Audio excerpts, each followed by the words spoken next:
¿Qué tal, compañeros? Espero que estén muy bien. Hoy les hablaré sobre los vendajes para el hombro, pero antes que nada debemos recordar la anatomía del mismo.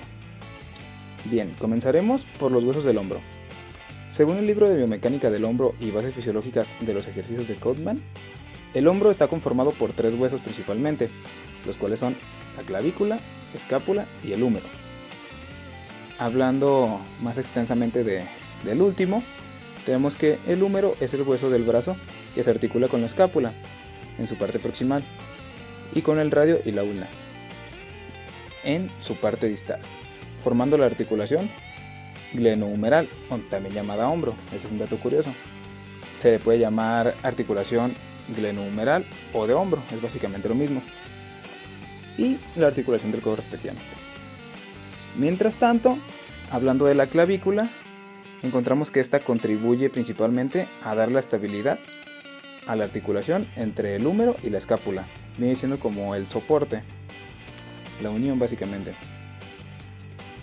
Y en la articulación glenohumeral tenemos que es una de las articulaciones asociadas a la cintura escapular, la cual permite una gama completa de movimientos del miembro superior. Esta cintura escapular está formada por la unión entre la fosa glenoidea de la escápula y la cabeza del húmero. En esta hay varios ligamentos que soportan la articulación glenohumeral. Estos son definidos como ligamentos glenohumerales y su función es estabilizar la articulación y prevenir la dislocación durante los movimientos. Bien, una vez retomado esto, vamos a hablar un poco sobre los músculos. Bien, los músculos del hombro están divididos en dos grupos, anterior y posterior. Hablando de los músculos anteriores, o también llamados músculos pectorales o axiopendiculares anteriores, se conforman principalmente de cuatro músculos: el pectoral mayor, pectoral menor, subclavio y serrato anterior. Y en los músculos posteriores, o también llamados escapulares o axiopendiculares posteriores, encontramos que se divide en dos subgrupos, en el cual tenemos los extrínsecos del hombro, los cuales están compuestos por músculos superficiales. En este caso encontramos el trapecio y el dorsal ancho, y por músculos profundos. Aquí encontramos el elevador de la escápula y los músculos romboides. Hablando de los intrínsecos del hombro, encontramos que contienen los músculos deltoides, redondo mayor y manguito de los rotadores, el cual nos vamos a enfocar un poquito más, ya que nos concierne un poco más por todo lo complejo que es. Bien, hablando ahora sí del manguito de los rotadores, encontramos que el manguito de los rotadores se refiere a cuatro músculos, los cuales ayudan a estabilizar la articulación del hombro. Entre estos tenemos el supraespinoso, infraespinoso, redondo menor y subescapular. Y hablando a detalle de cada uno de estos, empezando por el subescapular, tenemos que tiene origen en la fosa subescapular, tiene inserción en el troquín del húmero y su función es ser aductor del brazo y rotación medial del húmero. Continuando con el infraespinoso, encontramos que tiene origen en la fosa infraespinosa, de ahí el nombre, de la escápula. Tiene inserción en el troquíter del húmero y su función es la aducción y rotación externa del brazo. El supraespinoso tiene origen en la fosa supraespinosa, de ahí una vez el nombre, de la escápula. Inserción en el troquíter del húmero. Y la función que aporta es la abducción del brazo. Y por último tenemos el redondo menor, el cual se origina en la pared lateral de la escápula, tiene inserción en el troquíter del húmero y su principal función es la aducción del brazo y rotación externa del húmero. Bien, ahora hablaremos sobre la biomecánica del hombro. Aquí encontramos cuatro movimientos, empezando por la extensión, el cual encontramos que es un movimiento de poca amplitud, siendo entre 45 a 50 grados aproximadamente.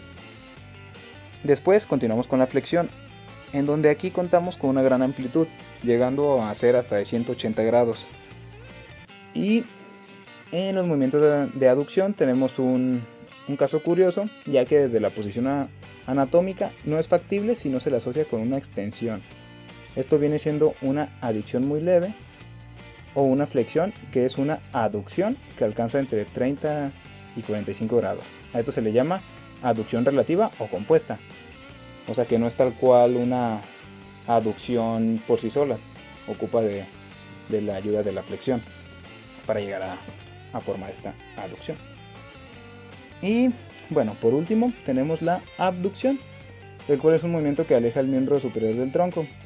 Este alcanza una amplitud de 180 grados y es, junto con la flexión, el que más rango de movimiento tiene. Ya casi para finalizar, vamos a tocar el tema sobre las lesiones más comunes en el hombro, las cuales vienen siendo desde torceduras y distensiones de los músculos, tendones y ligamentos que estabilizan el hombro.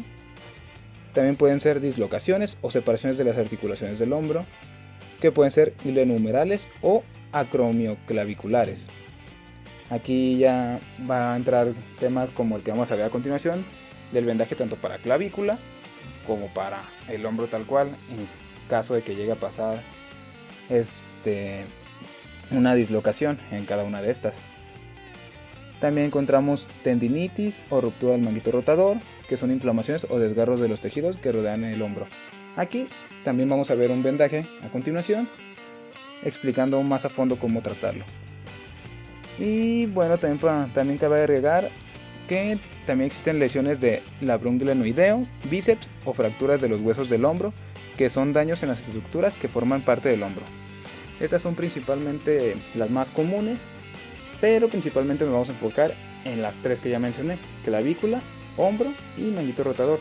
A continuación vamos a ver los videos ejemplificando cómo se hace el vendaje correctamente. Bien, comenzaremos con el vendaje del manguito rotador. Aquí principalmente lo que buscamos es hacer básicamente puros ochos, comenzando primero con un anclaje en la zona que se ve en el video. Una vez hecho el anclaje, vamos a pasar la venda a través del tórax, vamos a sujetar bien como se ve en el video, y aquí principalmente es tal cual puros 8, no tiene mayor complejidad que eso. Solo un detalle importante es cuidar que el vendaje quede a una altura correcta, tratar de cuidar de que no quede muy abajo. Y también la posición en la que se encuentra en el video es incorrecta. Normalmente tienes que estar de frente al hombro, no en la parte de atrás. El siguiente vendaje es para fractura de clavícula. Bien, comenzaremos importante con la posición, al que vamos a vendar, que esté con las manos, como se muestra en el video, en la cintura y lo más que se pueda tratar de juntar los codos. El anclaje va a comenzar a la altura del pecho, en mujeres va a ser un poco más abajo, pero bueno, después de esto, después del anclaje, vamos a pasar la venda de abajo hacia arriba, como se muestra en el video, y del otro lado igualmente. Aquí en esta forma vamos a hacer un soporte importante al final cuando subimos la venda, hacer un pequeño jalón, por así decirlo, para aumentar el soporte. Y de aquí continuaremos repitiendo esto mismo, haciendo 8 igualmente, como se muestra en el video. Importante, recuerden el jalón al final, arriba, ahí como se muestra. Y principalmente sería todo. El vendaje debe quedar de esta forma. Y hasta ahí sería el vendaje de clavícula. Y bueno, ya para finalizar, vamos a terminar con el vendaje de Bell-Pauw. Notas importantes aquí es la posición del paciente. Tiene que estar, como se muestra en el video, que el húmero esté en línea recta al tórax. Posteriormente, vamos a tener que hacer un anclaje, como se muestra, a esa distancia más o menos. Después de esto, después del anclaje, vamos a realizar un cruce por debajo del codo, como se muestra. Esto principalmente ya que el objetivo del vendaje es inmovilizar esta parte del cuerpo. Vamos a continuar y aquí vamos a ocupar 2 vendas, así que donde terminamos ponemos la siguiente venda sin broche, sin nada, volvemos a anclar y posteriormente a esto vamos a volver a pasar por debajo del codo. Esto para dar un mayor soporte. Recordemos, necesitamos inmovilizar zona del cuerpo. Pasamos otra vez por arriba, pasamos por el hombro y otra nota importante es cruzar la venda por la muñeca aproximadamente del paciente, como se muestra. Y ya para finalizar vamos a cubrir ventanas, y estas ventanas nos van a ayudar a su vez para aumentar la resistencia del vendaje. Y afinamos detalles, y así es como quedaría el vendaje